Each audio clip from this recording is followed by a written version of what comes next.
Guntur menghentikan mobilnya di bahu jalan setapak yang tertutup kabut tebal di lereng pegunungan Priangan. Dia menatap puncak gunung yang menjulang tinggi, seolah menembus batas langit malam yang kelam. Penduduk lokal menyebut tempat ini sebagai ranah Sang Hyang, tempat para dewa dan leluhur bersemayam dalam sunyi. Guntur membawa tas ransel berisi peralatan pendakian, lengkap dengan ambisi untuk menaklukkan puncak yang dianggap angker. Seorang kakek penjaga warung terakhir memperingatkan agar Guntur tidak berteriak atau mengucapkan kata-kata kasar. Guntur hanya mengangguk pelan, meski dalam hatinya dia merasa aturan itu hanyalah tahayul masyarakat desa belaka. Langkah kaki pertamanya di jalur pendakian disambut oleh embusan angin dingin yang menusuk hingga ke tulang. Suara gesekan dedaunan kering terdengar seperti bisikan ribuan mulut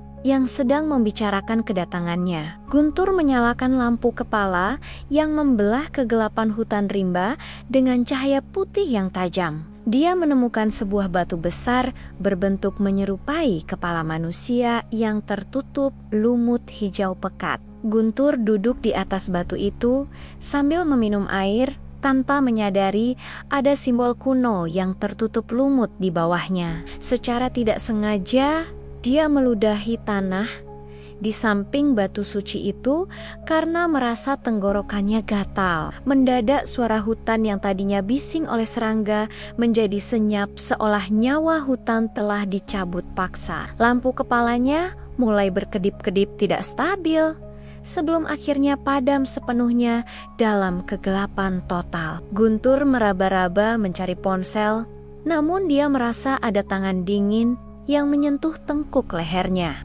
Dia segera menyalakan korek api dan melihat bayangan besar yang melintas sangat cepat di antara pepohonan. Ketakutan mulai merayap di dadanya.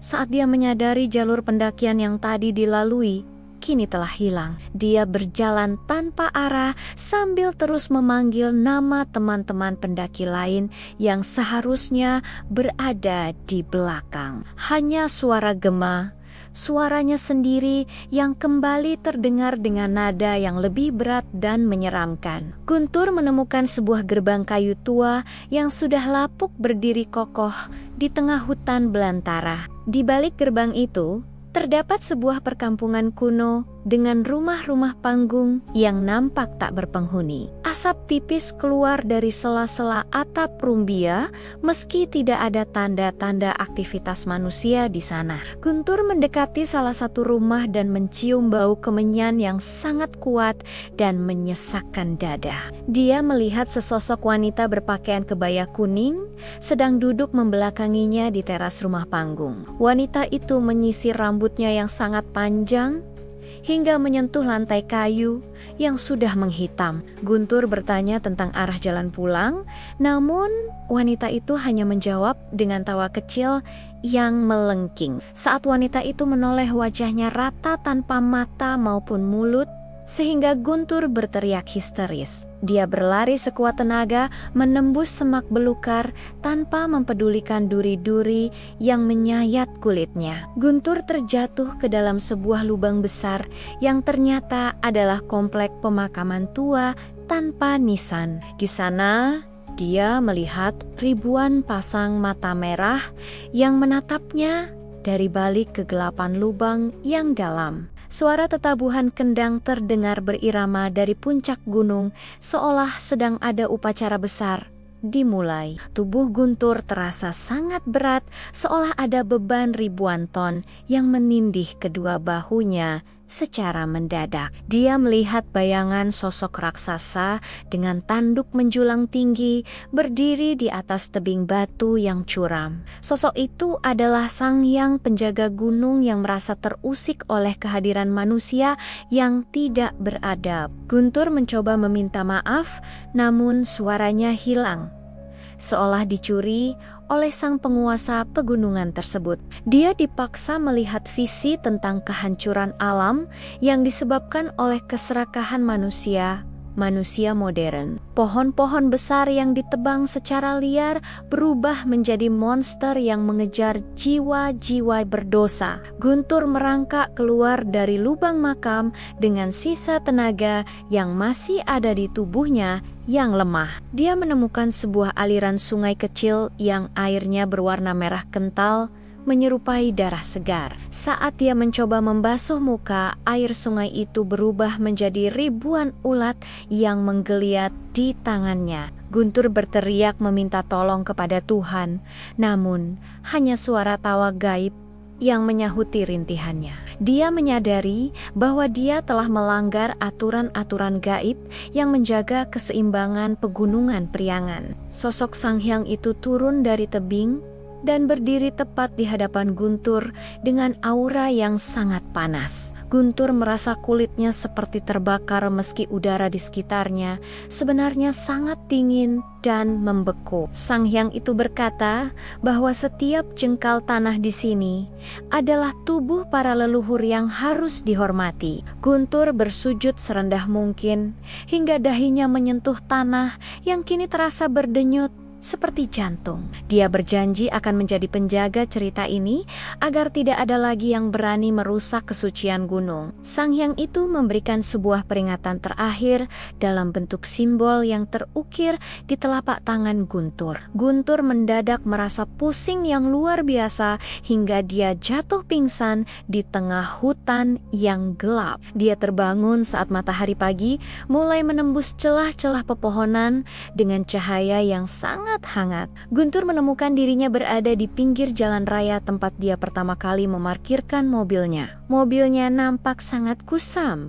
seolah sudah ditinggalkan selama bertahun-tahun di tempat terbuka tersebut. Dia melihat ke cermin mobil dan menyadari rambutnya telah memutih sepenuhnya seperti seorang kakek tua. Di telapak tangannya terdapat bekas luka bakar yang membentuk pola gunung dan simbol matahari. Guntur mencoba menyalakan mesin mobil, namun mesin itu sudah berkarat dan mati total, tak bisa digunakan. Dia berjalan kaki menuju desa terdekat dan menyadari bahwa orang-orang mengenakan pakaian yang berbeda. Seorang warga memberitahunya bahwa Guntur telah dinyatakan hilang di pegunungan itu sejak 50 tahun lalu. Guntur terduduk lemas di aspal jalanan, menyadari waktu di alam Sang Hyang berjalan sangat jauh berbeda. Dia kini hidup sebagai pengelana tua yang selalu bercerita kepada setiap pendaki tentang adab di gunung. Ceritanya menjadi legenda urban yang baru di wilayah pegunungan Priangan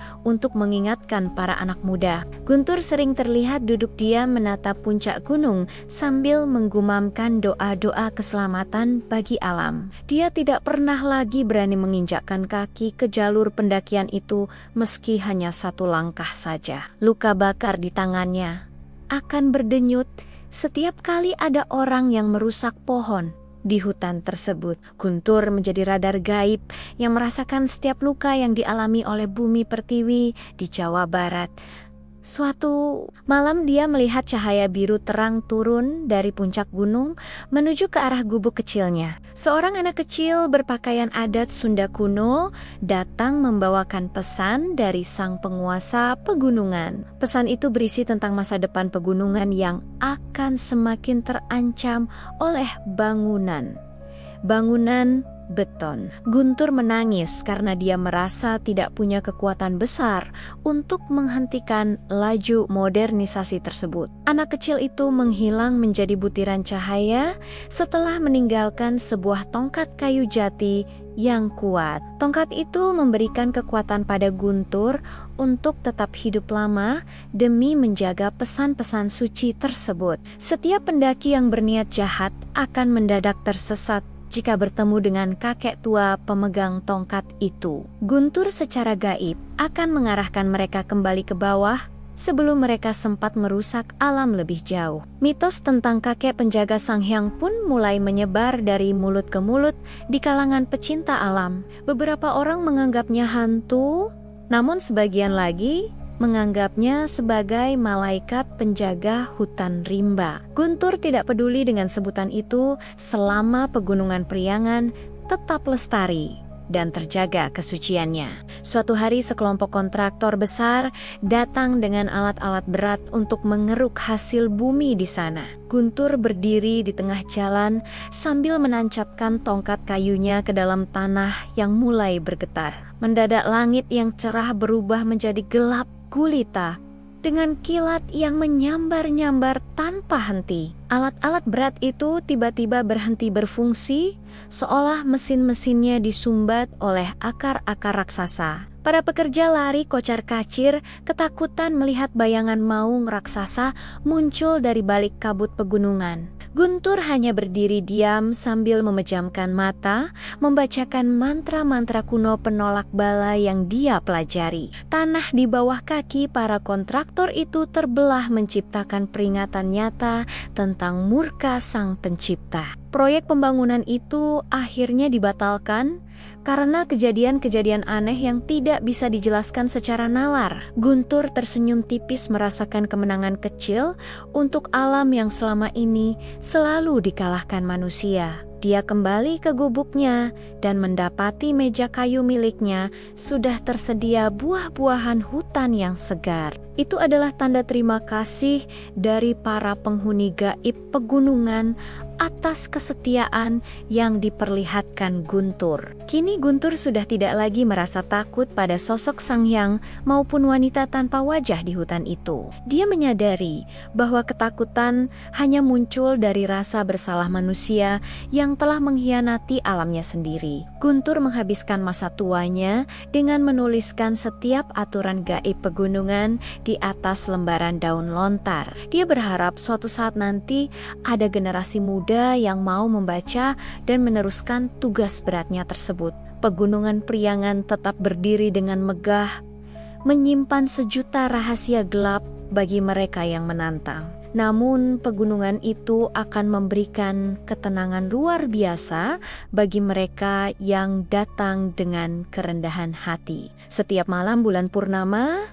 Guntur masih sering mendengar suara gamelan gaib dari arah puncak yang sakral. Dia akan ikut menari dalam sunyi, mengikuti irama alam yang tidak akan pernah bisa dipahami oleh logika. Guntur kini telah menjadi bagian dari mitos itu sendiri, menyatu dengan tanah dan udara pegunungan suci. Namanya akan terus dibisikkan oleh angin hutan sebagai sang penjaga Sang Hyang yang terlupakan oleh zaman. Dia tetap berjaga di sana, memastikan bahwa sisi gelap pegunungan hanya akan muncul untuk menghukum keserakahan. Selama gunung masih berdiri tegak, maka janji Guntur kepada sang penguasa tidak akan pernah berakhir. Kisah ini berakhir pada sebuah senyuman Guntur saat melihat tunas pohon baru tumbuh di bekas luka hutan. Keadilan alam selalu menemukan jalannya sendiri melalui tangan-tangan yang tulus